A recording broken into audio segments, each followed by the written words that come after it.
Jesus. All right, everybody, here is a real quick tip. I realize while this is still the sweet spot for a condenser, the other one right here where I can talk into is, it's not, now listen to my voice. I can get that whole FM thing happening here to the compressions. But listen to this. How the drums, you can really... No, all right, so how about if I'm talking and playing? Talking and playing! Yes, I am! Talking and playing!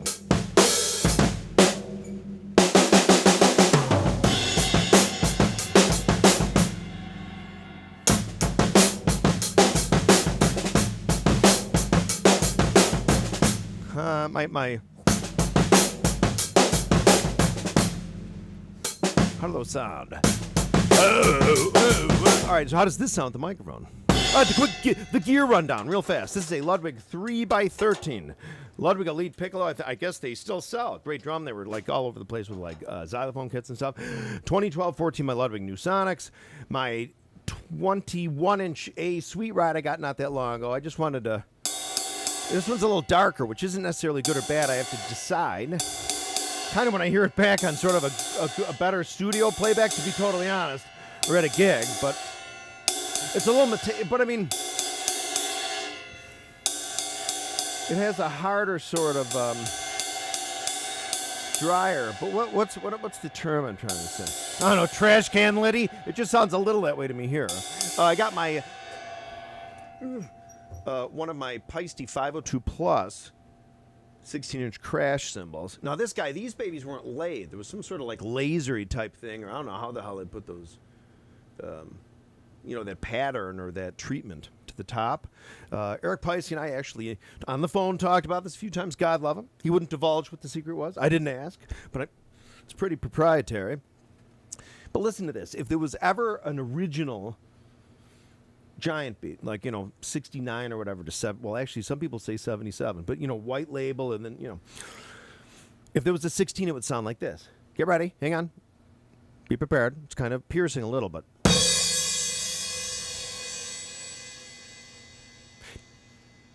There's a beginner cymbal sound in it, but it's not very strong, because especially with the volume, it really, like, if you're, like, blasting... What did I do in that video? Oh my God! Why? See, I made myself do this.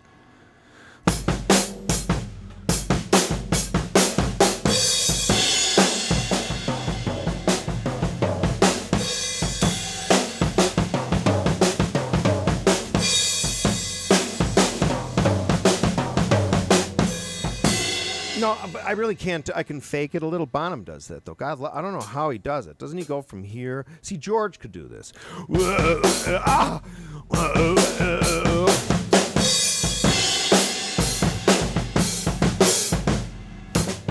shit, I don't know. With the ride cymbal. Oh, yeah, my 15. Check this out. So that's my Sweet Ride. Here I have a Peisty 2002, maybe 10 years old, 15-inch crash over a Peisty. I'm not going to bring. Oh, shit, I'll bring it up. No, I won't. Take my word for it. It's a Peisty giant beat prototype sound edge bottom, 15-inch bottom size. They finally made them. We asked, and here they go. It's nice. Prototype though. Wait, can you hear me? This is a little higher pitch though than I'd like.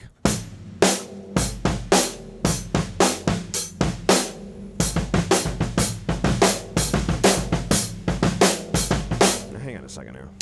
See, I gotta loosen up a little because.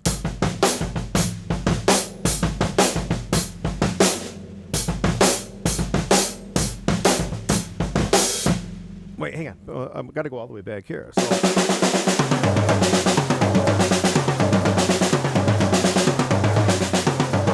Hang on. So I got the microphone now. It's a little too much. I got to lean forward just a teeny bit. See if anybody texted or anything. They didn't. So I'll do this for a little while.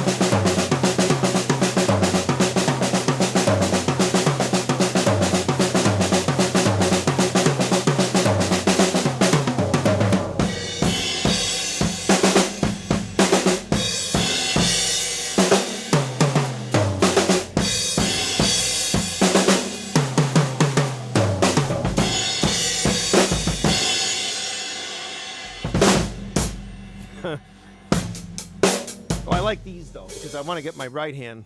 So I made it like da da da da da da da da, but like this.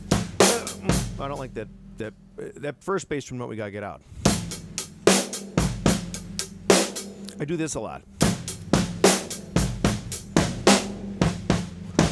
All the time. I don't want to do that all the time. So let's just do this beat for a minute. I got to relax a little before I try. Oh, I'm inverting the bass drum.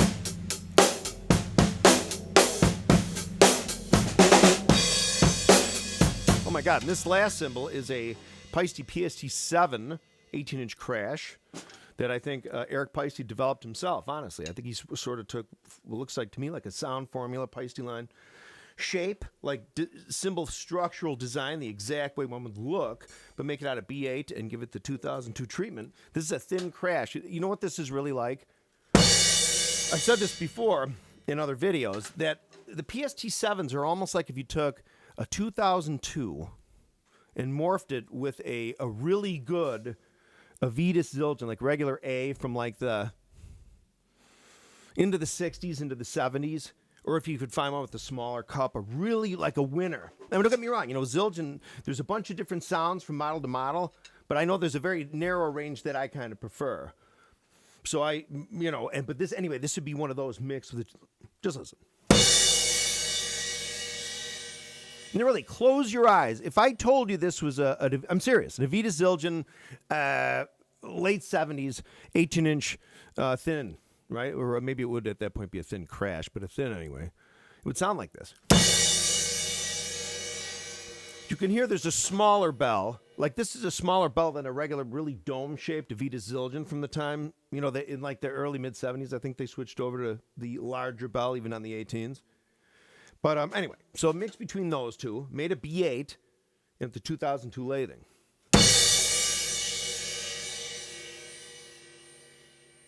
So the difference between these two is 16 versus an 18.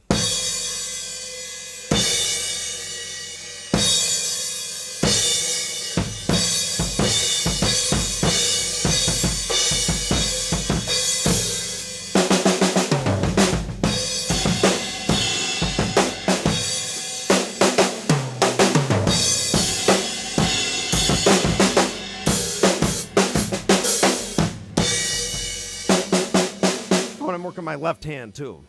Straight time.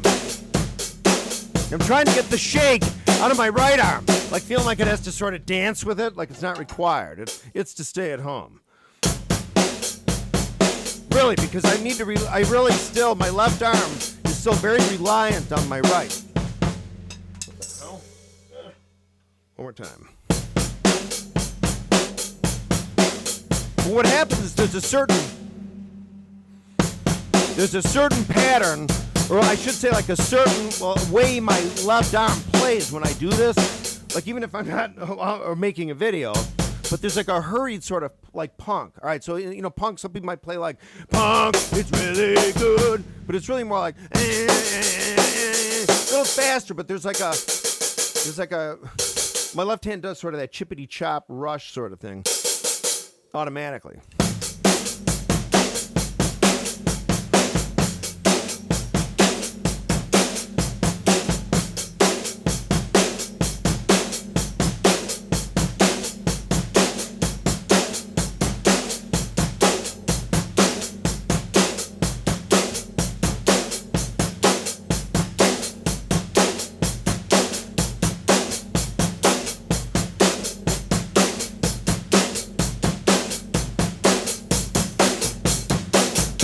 My left arm, gotta give it a break.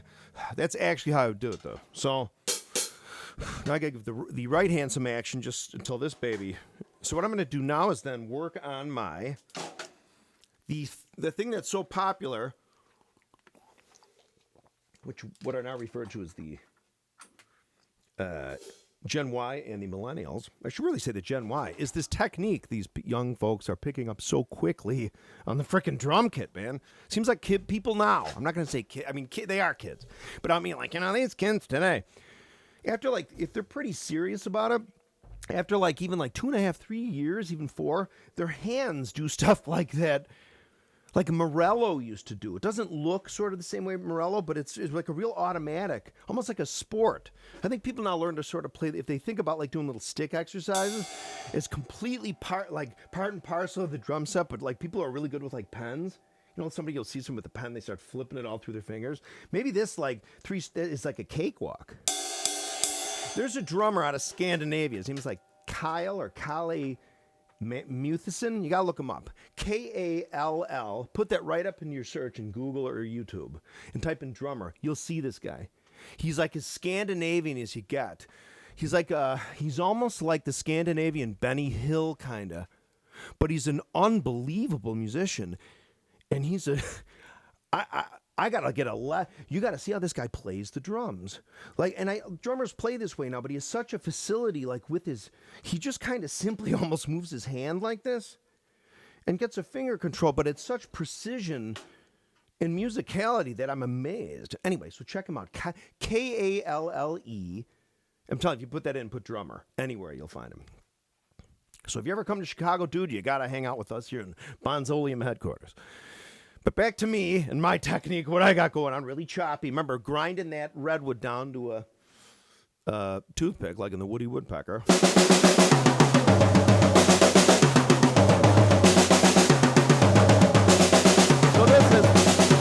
this should be the easiest for me as a right-hander. I'm going clockwise.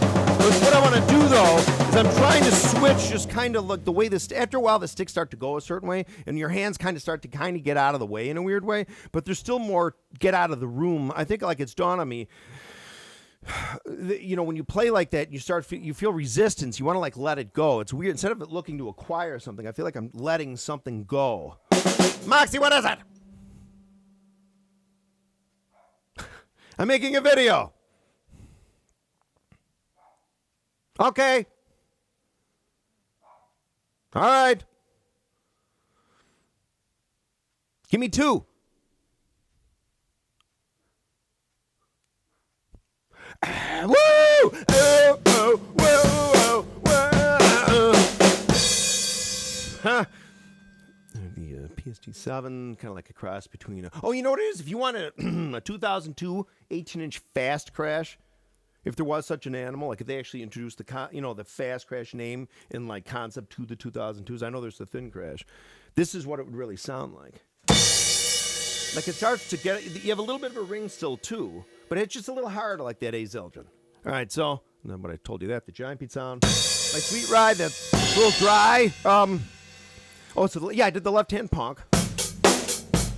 So I'm going to do the right hand, just playing. I'm going to play just time for a while. Seriously, but I'm trying to relax because you really realize that when you actually play in front of people, it finally dawned on me. I mean, it's common sense, but when you play in front of people, playing gigs forces you to sit and not just play it. You know, so I'm playing it for 5 minutes, but like, you actually literally have to play it for 5 minutes. Most people, like for 20 seconds, like me, I'm like,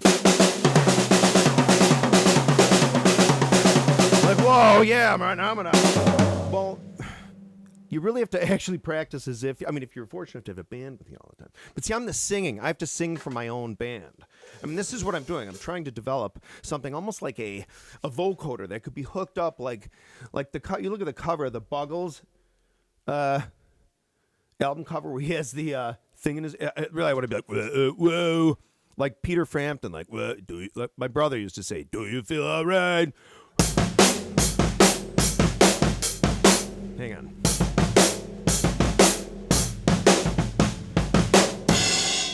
But yeah, so play time.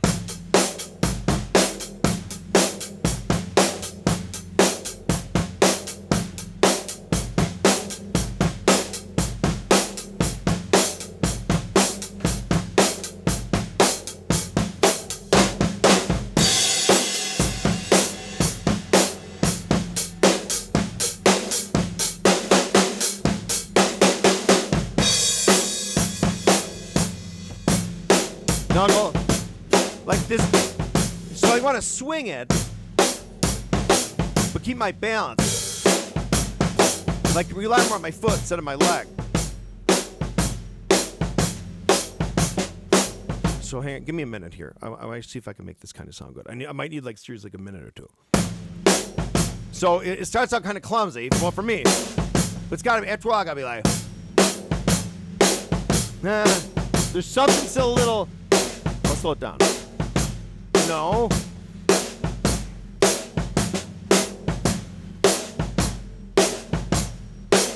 All right, let me try to decide on a tempo and stay there.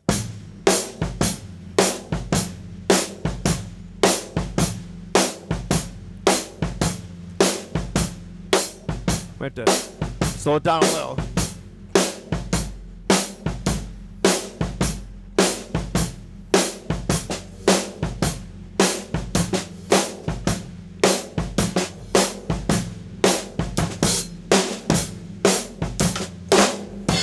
You know, for the love of God. All right, so this is what I'm doing. Darby's present. Yeah, let's see. Equipment. Oh, I have my Tom McCamco pedal on from 1982. I think it's from then. Oh my God! Early on, I said with my right hand I was gonna the president. Dan, dan, dan, dan. I'm telling you, I'm a skull. But that's what I'll play because it's sort of something familiar. Again, in my composing vein, where if I can sing it and it sounds good, if you were to isolate my voice and change the chords to something else, not the chords, but the the differential, but the timbre, the tone. All right, so here's like the conversion rate, kind of. You know when that song, yes, remember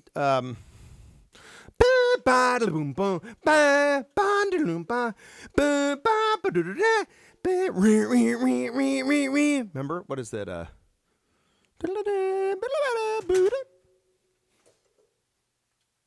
The hell was you know what I mean? Ring. So that would be my ring, ring, ring, ring. But so instead I'm gonna be like, so instead of like, here comes the chief, or hail to the chief, cause it's the head, cause it's the chief I always hail to, like that. But see what I'll do though, seriously, I'll stay with that song for a minute. After a while, I won't think of it that way. See, I'm not even doing it. See, I want to get like this. I saw.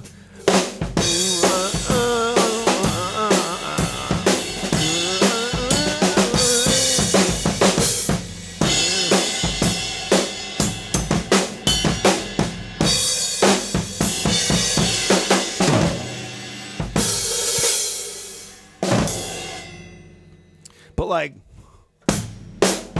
so hey, right here.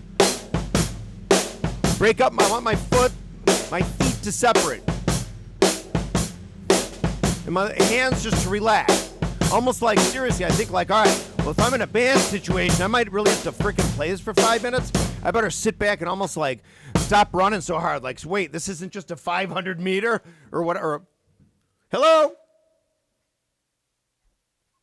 Hey! Hello?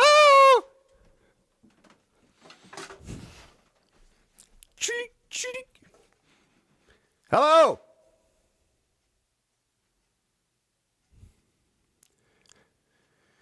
Hang on. Oh, here we go.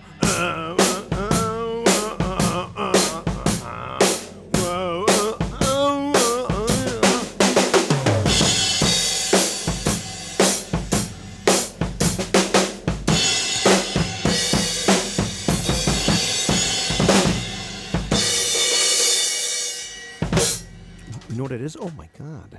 It's my anniversary today. So I gotta go. Remember, don't forget about Bonomology, PFOZ. I'm Bonzoleum. Please subscribe. Please subscribe. Remember George Rabbit Hall stuff coming on Bonomology. See you later.